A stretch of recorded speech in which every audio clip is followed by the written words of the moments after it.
Hey, my name is Kristen, also known as I'm gonna rewind, okay.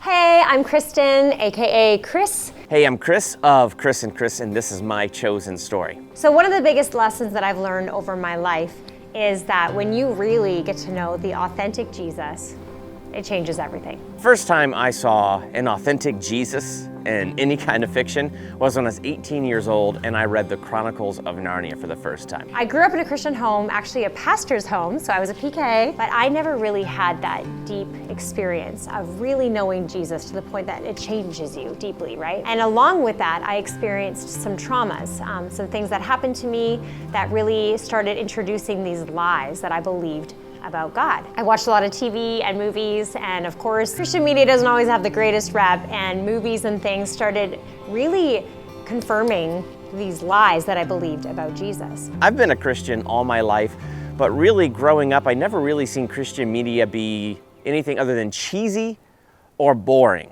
He's got no personality whatsoever. He's so stoic. He's so far away. So the first time I read the Chronicles of Narnia, that whole picture changed for me. As I grew older, as I got more experience, Jesus started really showing me who he actually was, the truth of who he actually was. And he really encountered me in some powerful ways. And through those encounters and through believing truth about him and truth about myself, where I had been believing lies, I started noticing that fear would go. Anxiety was lifting, depression was lifting. I wasn't comparing myself with people anymore.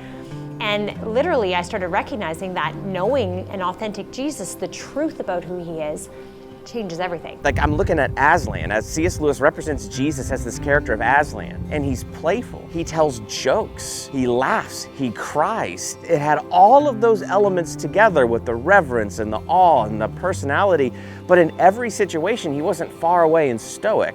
He was there and personal, interacting with those characters. And it was the first time in any type of fiction I'd seen, oh my gosh, you really can do this and it not be cheesy and it not be boring. I want to introduce Jesus to the world in a meaningful, authentic, and fun way. Those are my three things because I never knew Jesus as fun. It inspired me to want to present that picture of Jesus to people. Passion was arising in me of wanting to share this authentic Jesus that I was getting to know with the whole world. And then about 4 years ago, God spoke to me one night and he said, start a vlog.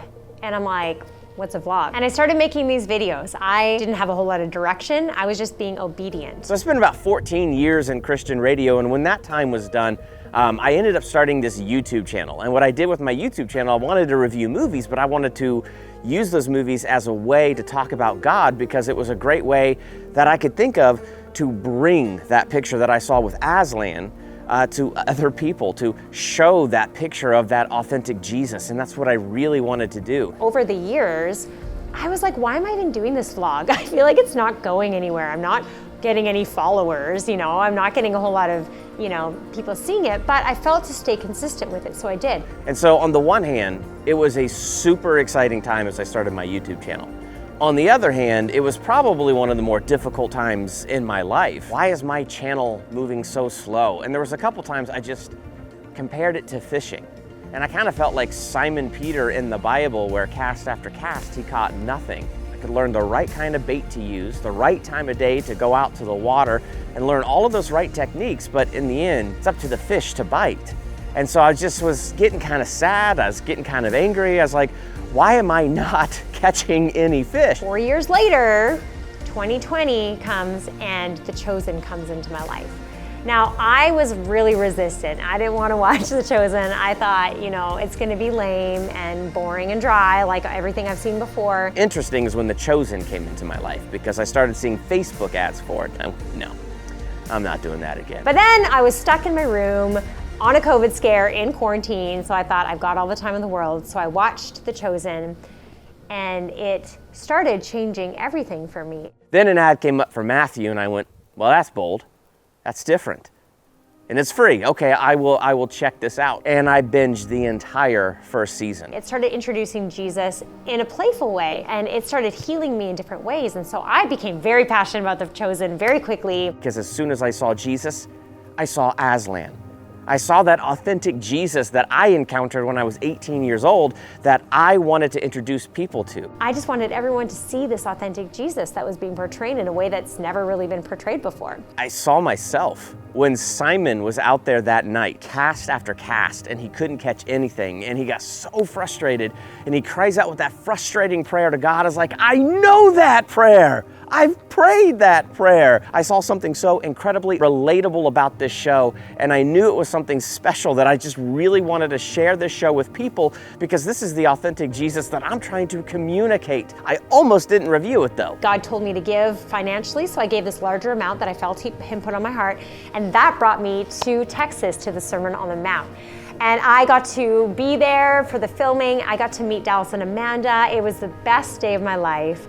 Amanda and I actually really connected that day. We had this like really special connection, and she said, hey, I feel like we need to stay in touch. So I felt the same way. I'm a nerd, and my YouTube channel is dedicated to superheroes and nerd things and finding God in those nerd things. But something inside said, just review what you like. Then I made this video about the Sermon on the Mount and my experience, and it blew up. Everyone loved it. I guess it was God gave me wisdom to do it in a different way, and so I did, and I didn't know why. So I did, and that's the review that changed my life. Now, when I look back at that, I can say that's the time where Jesus said, put that down for a catch. 6 weeks go by, and I get this message from The Chosen, and I'm like, why is The Chosen personally messaging me? What the heck? They said, hey, Kristen, we love your passion for the show.